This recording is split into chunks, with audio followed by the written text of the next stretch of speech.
భారతీయ జాతీయ జెండా రూపశిల్పి మహనీయ స్వతంత్ర సమరయోధులు పింగళ వెంకయ్య జయంతి ఆగస్టు 2వ తేదీన జరగనున్న నేపథ్యంలో ఏలూరుకు చెందిన జెండా సుబానీగా పేరు పొందిన ఎస్ఎం సుబానీ ఆధ్వర్యంలో జాతీయ జెండాలు కుట్టించే కార్యక్రమం సోమవారం ప్రారంభమైంది. ఘంటసాల స్వరపీఠం కార్యాలయంలో జరిగిన ఈ కార్యక్రమంలో దేశభక్తి వాతావరణం నెలకొంది. ఈ సందర్భంగా ఎస్ఎం సుబానీ మాట్లాడుతూ జాతీయ జెండా రూపకర్త పింగళి వెంకయ్య దేశానికి చేసిన సేవలు చిరస్మరణీయమని కొనియాడారు. అత్యంత మేధావి, నిస్వార్థ స్వతంత్ర సమరయోధుడైన పింగళి వెంకయ్య తన జీవిత చర్మాంకంలో తీవ్ర పేదరికాన్ని అనుభవించడం బాధాకరమని అన్నారు. ఆయనపై ఉన్న అభిమానంతో, దేశభక్తిని చాటుకునే ఉద్దేశంతో తాను వృత్తిరీత్యా దర్జీ అయినప్పటికీ గత 30 సంవత్సరాల పైగా స్వయంగా జాతీయ జెండాలను కుట్టి ప్రతి సంవత్సరం ఆగస్టు 15, జనవరి 26 సందర్భంగా పాఠశాలలు, ప్రభుత్వ కార్యాలయాలకు ఉచితంగా పంపిణీ చేస్తున్నట్లు తెలిపారు. జాతీయ జెండాకు క్రయ విక్రయాలు జరగరాదు అనేదే తన నినాదమని సుబానీ పేర్కొన్నారు. తెలుగువాడైన పింగళి వెంకయ్యకు భారత ప్రభుత్వం అత్యున్నత పౌర పురస్కారం భారతరత్న ప్రకటించాలని ఆయన డిమాండ్ చేశారు. తెలుగు ప్రజలంతా ఈ డిమాండ్కు మద్దతు తెలపడంతో పాటు రాష్ట్ర వ్యాప్తంగా పింగళి వెంకయ్య విగ్రహాలను ఏర్పాటు చేసి భావితరాలకు ఆయన సేవలను తెలియజేయాలని కోరారు. ఈ కార్యక్రమంలో కొమ్మోజు శ్రీనివాసరావు, మేడుకొండ పద్మజ, యశోదారాణి, సత్యవతి, దుర్గా, వీరవాణి తదితరులు పాల్గొన్నారు.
నా పేరు ఎస్ఎం సుబానీ. నేను కృష్ణా జిల్లా మల్లవల్లి గ్రామ వాస్తవ్యుడిని. ఏలూరు సుమారుగా నేను ఒక 30 సంవత్సరాల నుంచి ఏలూరులోనే స్థిరపడ్డాను. మరి ఆనాటి నుంచి నేను మన జాతీయ పతాక రూపశిల్పి పింగళి వెంకయ్య గారి ఆశయ సాధనతో నేను జెండాలు తయారు చేయటం, అన్ని స్కూళ్ళకి కార్యాలయాలకు ఇవ్వటం అనేది 1995 నుంచి ప్రారంభించాను. అయితే నా ఆశయం ఏంటంటే జాతీయ జెండా పవిత్రమైంది, అది మన తెలుగు నేలలోనే ఉద్భవించింది. ఒక దేశభక్తుడు పింగళి వెంకయ్య గారిని ఆయన నిస్వార్థ ఒక దేశభక్తితో మన జాతికి ఒక చిహ్నాన్ని గాంధీ గారి కోరిక మీద అందిస్తే ఇవాళ ఈ తెలుగు నేలలో ఉద్భవించిన ఈ జాతీయ జెండా దశలా కూడా అన్ని దేశాల్లో కూడా మన జాతీయ జెండా అనేది ఒక మువన్నె పతాకం అనేది ఆయన ఒక ఆశయ సాధనతో చేశారు, ఒక పవిత్రమైన 3 రంగులతో. ఇవి ఏమిటంటే జాతికి రక్షణ కలిగించింది మన జాతీయ పతాకం.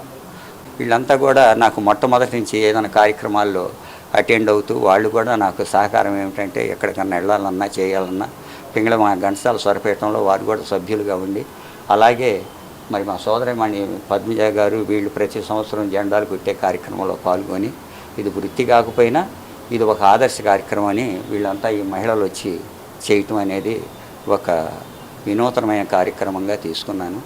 అందుకు మరి ఈ కార్యక్రమాన్ని ఇంత చక్కగా నిర్వహించే కార్యక్రమాన్ని ప్రదర్శించేందుకు మీ టీవీ వారికి కూడా నేను ధన్యవాదాలు తెలియజేసుకుంటున్నాను. అండి, నా పేరు కొమ్మోజు శ్రీనివాసరావు. మా సుబానీ గారు వెంట నేను ఉంటాను. ఆయన స్థాపించినటువంటి ఘంటసాల స్వరపీఠం కోశాధికారిగా పనిచేస్తున్నాను.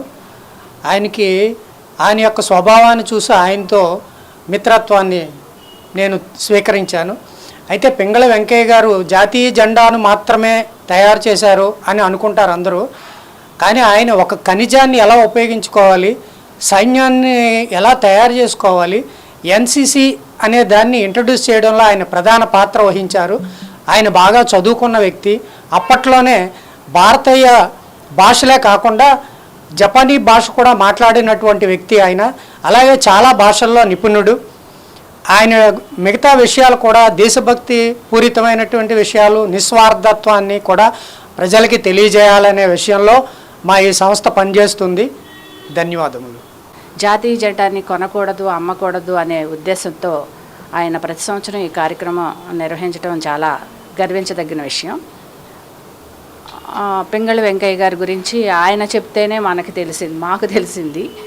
ఆయన అంటే జాతీయ జెండా రూపకర్త అని తెలుసు అంతవరకే, కానీ ఆయనకి ఇలా ప్రత్యేకమైన గుర్తింపు, ఆయన కృషికి మన ప్రభుత్వం వారు ఆయనకి పద్మశ్రీ అవార్డు కానీ, ఆయన ప్రతి కార్యాలయంలోనూ ఆయన విగ్రహం, ఆయన ఫోటో, అలాగే ఆయన విగ్రహాలు కూడా స్థాపించి మన రాబోయే భవిష్యత్ తరాలకు కూడా వారు తెలుసుకునేలాగా చేయటం మన కర్తవ్యం. అలాగే సుబానీ గారి ఆశయంలో మేమందరం భాగస్వాములు అవటం మాకు సంతోషంగా ఉంది.